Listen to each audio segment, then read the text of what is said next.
what percentage of the competence hierarchy is influenced by potentially an exertion of oppression? Let me give you an example. For example, let's go ahead and take our friendly lobster. Let's take the lobster, for example. Let's say the lobster is a seafloor dwelling creature, and the lobster has 20 shelters. But the lobster only inhabits 2 of the shelters. But it doesn't enable the other lobsters to dwell or reside in the other 18 shelters that it doesn't even use.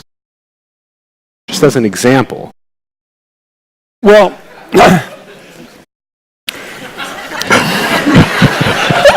look, I mean, we could think about this. One of the things that I found very interesting about looking at archetypal representations of experiential reality is that they're always balanced. And so the fundamental archetypal representation of the hierarchy is the wise king and the tyrant.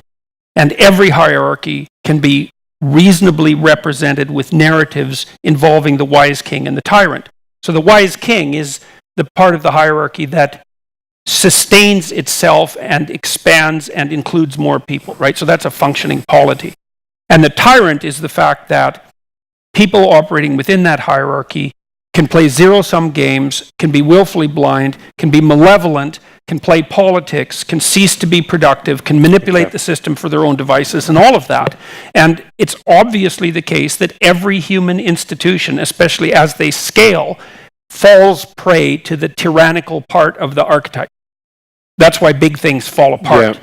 And so when you say, well, to what degree is a hierarchy does a hierarchy emerge because of tyrannical factors? The answer is, well, it depends on the hierarchy, but generally a non-trivial amount that scales with size. Okay. But that, having said that, that doesn't, to say that something is partially corrupt is a lot different than saying that it's totally corrupt,